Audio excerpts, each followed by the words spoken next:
Bradibus, your side by side. Rather than type up a big old long email, I figure we'll just take a quick little GoPro video and kind of show you everything that's done, how everything works. You got the XRS model, so that's 72-inch wide track, which is the widest one you can get right now. But then with our wheels that we put on there, that's another probably 2 inches, so you're at 74. So that's going to be really stable when you're going through the trails and stuff. Installed the Warn winch. This is 4,500 pounds. I put this little blocker on here so it doesn't scratch up when you winch in. We've got 2 controllers for that, but I'll show you those later. These are the running lights. Replace these with what are called signal running lights, so they've actually got an amber LED strip in there, and that way we don't have to like drill on these little nipple blinkers to do the street legal kit. These are low beam and high beam headlights. I'll show you that in the cockpit. Dude, these things are sweet. 22 inches of suspension travel, both front and rear, which again, I think that's the most of any factory side-by-side right now. So, install the windshield. This is automotive grade glass. We tinted it a little bit too, so that'll be nice. St. George, sun. These are vents, so you can close or open these. If you're getting a lot of dust inside the cabin, sometimes people like to open them, and that kind of helps it blow it out. Factory Can-Am mirrors. These are breakaways, so if you hit a tree or something, they'll just go like that. Rigid light bar. This is the nicest freaking light bar on the market. Did the single row in the Midnight series, so it's kind of all blacked out. Usually this is a big bright white thing, so that kind of matches the Batmobile theme of the whole car. Did their door lowers. Got that all closed off so rocks don't hit your shins and everything. Trying to think if there's anything else on the outside. All of this is ceramic coated, all the plastics, everything top to bottom, so that'll keep it easier to wash. And then door handles here on the inside. Got 2 door bags on the front, one on each side. This is just a knee pad. This side's gonna have your tire kit. That's a repair kit. I'll show you really quick. You're not gonna remember all the instructions and stuff if I tell you here, so there's something there. Basically, heaven forbid you get a flat tire, poke it with that thing, make it rough, take one of these little beef jerky strips, put it through there, shove it through, rip it out. That should leave that in there. Chop off the excess, and then I've got a air compressor on the other side for you. Put that in there. We could get a set of these for your back doors too if you want, if you just want like storage for snacks or whatever. Seats are adjustable, front and rear. 4-point harnesses. What are really cool about these is they're totally anchored on the bottom, but then they did automotive seatbelt retractors on the top, so when you're all buckled in, you can still kind of get in and out. You got adjusters right there. And then if you jump in, you've got 2 keys, white and green. The green is a safety key. It limits the horsepower and the engine. I think it tops out, I think it limits it to like 35 or something. So that's a good one if you're letting the kids run around in it. Otherwise, white key is the performance key. And that gives you everything. Starting on the left side, this is all your street legal kit stuff. So these are your blinkers, front and right. You got hazards right there. Horn. Headlights. One up is low beams. Hit it again, there's your high beams. Gauge cluster. This you really don't need to mess with. It'll let you display digital tachometer or speedometer. I just leave them both on speedometer. Odometer right there. If we go over here, this override button, basically when you put it in reverse, it limits your horsepower so that you don't go shooting, really fast in reverse. It kind of limits the engine power that'll go to the transmission. If you were in like a mud pit or like a valley or a bog or something, you could hold this and that'll let you do full power while you're in reverse. I've never needed to use it, but if you get into a pickle, there you go. Eco and sport mode, just like it sounds. I don't know why you'd want eco mode. Maybe if you're low on gas and you're trying to limp it back home, but leave that in sport. It will limit the engine horsepower too if your seatbelt isn't buckled up. It won't let you go fast, and it'll also wait until the engine's got a little bit of temperature in it. So you might leave it in sport mode, but you see the eco, that's going to automatically go away as the engine gets up to temp. 2 cup holders, radio connections. This is a grab handle for the passenger. This button's important. So this powers the communication system. What's tricky about the comm system is it has to be wired directly to, I'm gonna shut this off. It's got to be wired directly to the battery, otherwise it gets interference and stuff. But that means you can't wire it to the ignition. And that means that even if the ignition's off, this is really easy to accidentally leave on. And so that's why you get this separate power button there. So that's one thing you do have to remember is when you get out and you're running around and playing around, you've got to manually turn off that comm system. The system's freaking awesome though. So you got your headsets. These will muffle a ton of noise. You've got a volume button on the headsets. What I do is I just turn up all the volume on the whole system, and then I let everybody just kind of individually changes their volume on their own headset and puts it right where they like it.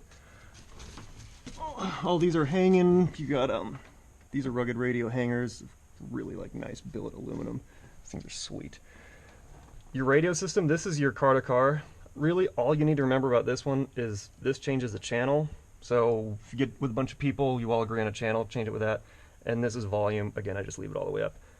I've never had to worry about any of these other buttons. I've read the manual for what they do. They're useless, don't worry about them. And then I got you the waterproof kit to plug those up. They call it a waterproof kit, but again, this system actually isn't fully waterproof. So if you're pressure washing the whole thing down, I would just cover that with a towel just to be safe. This is your intercom system between the car and the music system. This one's sweet, it just barely came out, so it's got integrated Bluetooth. So on your phone, you just go to Rugged on Bluetooth, click that, and your phone will be synced up. It's got 2 dials, which are going to be kind of hard to see. This one on the front is volume. Again, I leave that all the way up. This one is squelch, or basically your microphone sensitivity. So this system, you'll be listening to your music, and as soon as you just talk, it'll automatically lower the music and then, broadcast your voice to all the other people in the car. And this controls how sensitive that microphone is. So if you're, you might have it where you like it, but then if you start going really fast, you got a bunch of engine and wind noise, so you might hear the music cut out because it thinks you're trying to talk, but that's just really ambient noise, so you can adjust that with that. For baseline, I usually just get in the car, go test, test, test, test, test until it senses me. Oh, somebody else is on that channel.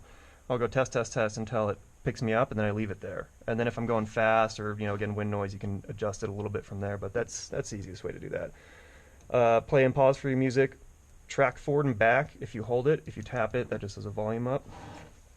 Down here you've got the winch in and out. If you do need to use it, I doubt you ever will, but heaven forbid you do need to use it, I'd keep the car on while you're using it because that's super power intensive. Okay, then left to right, we already did that. This is DPS, dynamic, what did that stand for? Dynamic positions. Anyways, it's a steering assist. So basically, you'll look up here if you hold it, DPS min, hold it again, medium, max. That's just an amount of assist it's giving in the power steering. I usually leave it in max, but you can play around with it a little bit and see what you like.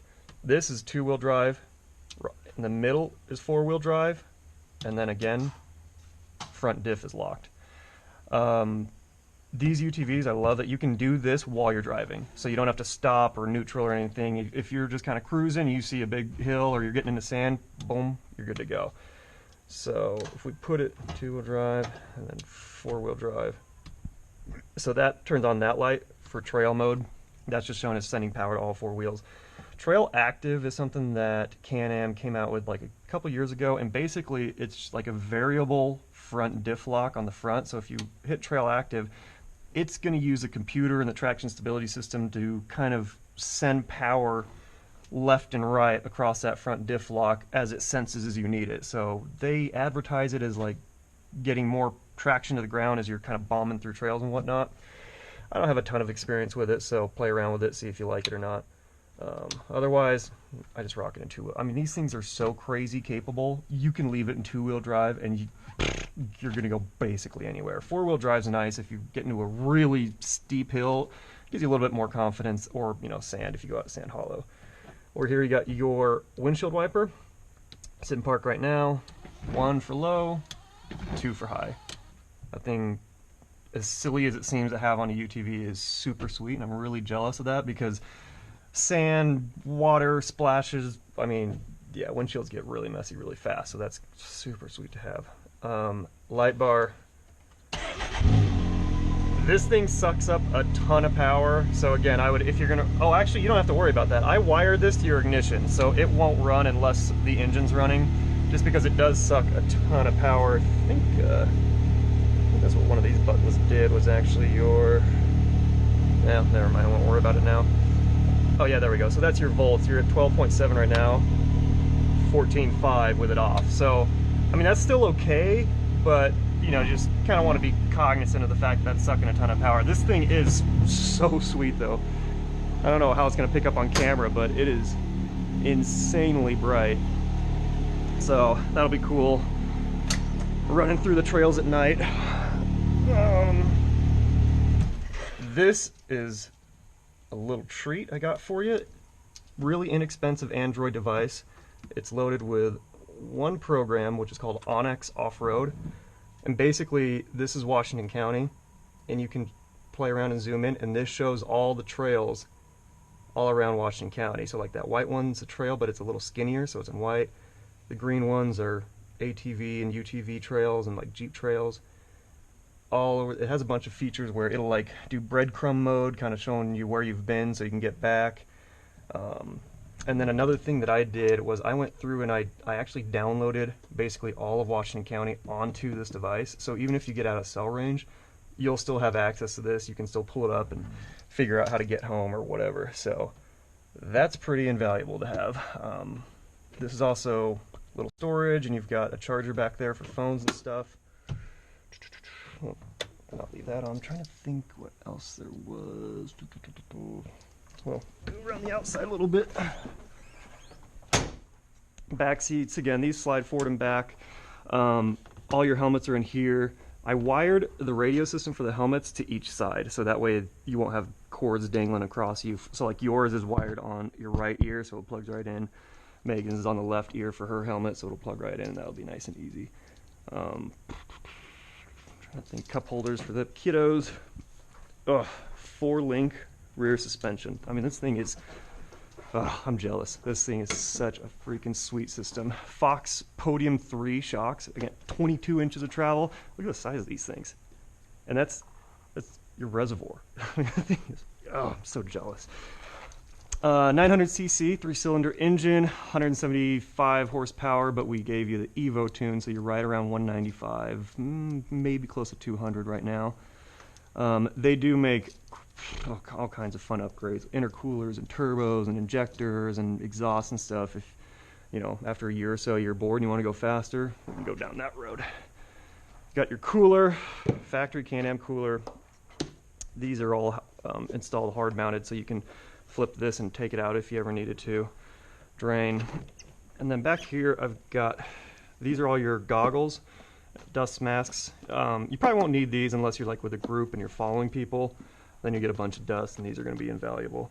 I've got your gloves actually up there too, but I'll throw those back there. So all that stuff will be hiding back there. And then, what else do we got?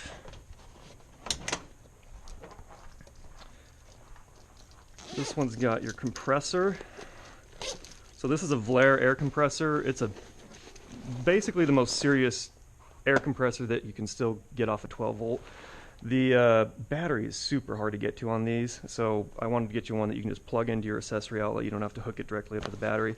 But you need a pretty serious air compressor because those are 32s and they take a ton of volume. So that'll be there. Heaven forbid anything ever happens, you need that. This, I gotcha, is going to be invaluable, especially because those radios. I've left them on my machine before and almost was stuck in the middle of the boondocks because of it.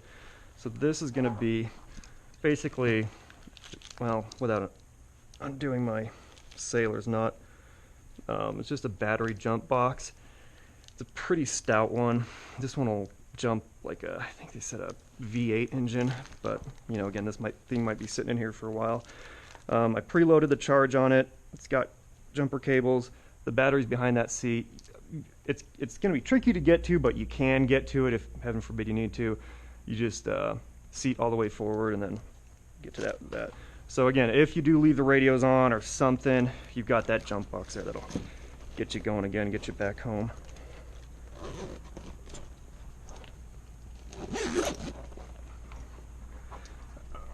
Glove box, all of your manuals and stuff. This is, I mounted you another plug, so you can hard plug in for winch control in and out if you needed to. You've also got the rest of the waterproof kit for the radio system. So if you're ever driving around, you weren't using your radios for any reason, which I don't know why you would, but those plug in there just to cover everything up. Lock key for the lug nuts, and that's a tool for changing the belt. Trying to think, the only thing, when you jump in this with the family, there's really only one rule that everyone has to follow, is keep your arms inside. I know that seems simple, but like there's a million terrible videos on the internet of when, heaven forbid, you do get in a situation where you're tipping over. It's just human nature to want to try to catch yourself or go like this. As long as you can just keep the kiddos holding on to this and hold on to that, you are not going to hurt yourself in this thing. I mean, this cage is so freaking beefy. I think it's the thickest cage on the, yeah, because the razors are a little bit thinner. So, I mean, as long as everybody keeps their arms in, you can't hurt yourself with this thing. You're totally good. So, let's see. Oh yeah, we custom refinished your beadlock rims. These were gray and kind of mucky, and then it had a chrome star on there, so did all those in gloss black. This is the antenna for your car-to-car system. Don't really have to worry about that. And then I've got you two mounts on each side right here, which is where you'll put in a flag. If you go to Sand Hollow, they require you to have, you know, the dune flags. So I'll just mount two of those to the trailer, heaven forbid you ever need them. But, dude, I think so freaking sweet. I'm jealous. I can't wait for you to get it out there and just go ripping around. It's going to be awesome. Any questions or anything? Let me know. Shoot me a text, and talk to you soon. Later, dude.